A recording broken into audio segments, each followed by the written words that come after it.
रिश्तों की अहमियत। आज अवनी बहुत खुश है, जिसे वह बचपन से अपना सच्चा दोस्त माना करती थी। आज वही उसका हमसफ़र बनने वाला था।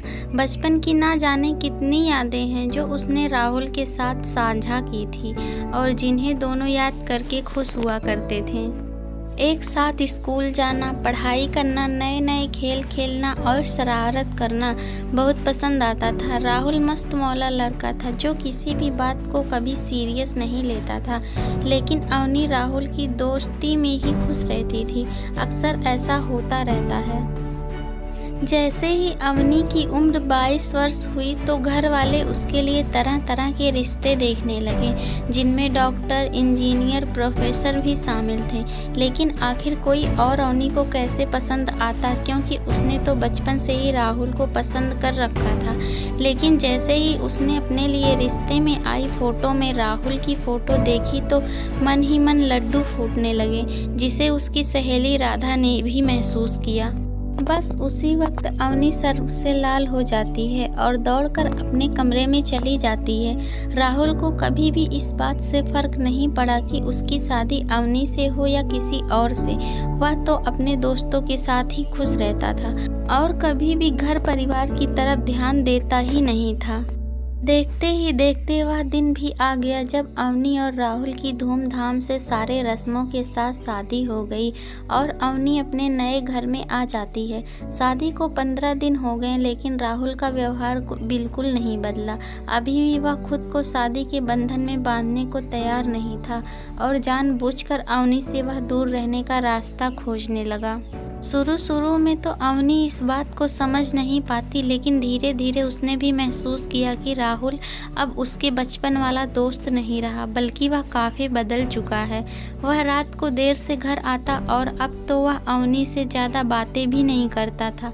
इस बात से अवनी दुखी रहने लगी थी।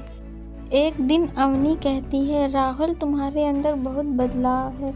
अब तो तुम मुझे देखते भी नहीं और मुझसे बातें भी नहीं करते हो। राहुल गुस्सा करते हुए, देखो अवनी, मैं जानता हूँ कि हम बचपन में अच्छे दोस्त थे, लेकिन अब हम छोटे बच्चे नहीं हैं।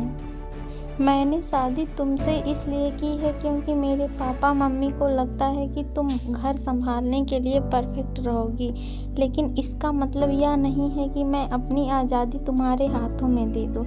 यह तुम्हारी सबसे बड़ी गलतफहमी होगी। अवनी, तुम मुझे गलत समझ रहे हो। मैं तो यह जानना चाहती थी कि आखिर तुम यह कर क्यों रहे हो।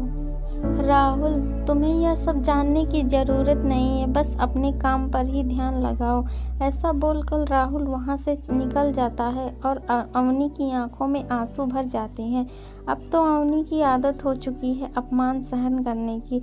ना चाहते हुए भी उसे राहुल का प्यार नहीं मिल पाता और अवनी दुखी रहने लगी, जिसका असर उसकी तबीयत पर भी पड़ा, लेकिन राहुल ने उस पर ध्यान ही नहीं दिया। एक दिन राहुल के ऑफिस के कुछ दोस्त उसके घर में लंच के लिए आते हैं, जिसमें अवनी तरह तरह के पकवान बनाती है, लेकिन राहुल उसे किचन से बाहर आने के लिए मना करता है और अपने दोस्तों को खाना परोसकर खुद खिलाने लग जाता है। ऐसा करने पर दोस्त कहते हैं, दोस्त, अरे क्या बात है, भाभी जी कहाँ हैं? राहुल, अरे यार, उसकी तबीयत ठीक नहीं है। देखो, खाना तो उसी ने बनाया है, लेकिन अभी वह आराम कर रही है। दोस्त, अरे कोई बात नहीं, हम भाभी से बाद में मिलेंगे, लेकिन उन्हें यह ज़रूर बता देना कि उनका बनाया खाना हमें बहुत पसंद आया। दोस्तों की ऐसी बातें सुनकर अवनी की आंखों में फिर से आंसू आ जाते हैं और अब वह और ज़्यादा बेइज्जती महसूस करने लगती है। वह हर कोशिश करती है जिससे राहुल उसे पसंद करने लगे, लेकिन न जाने क्यों राहुल को उसमें कोई भी दिलचस्पी नहीं होती।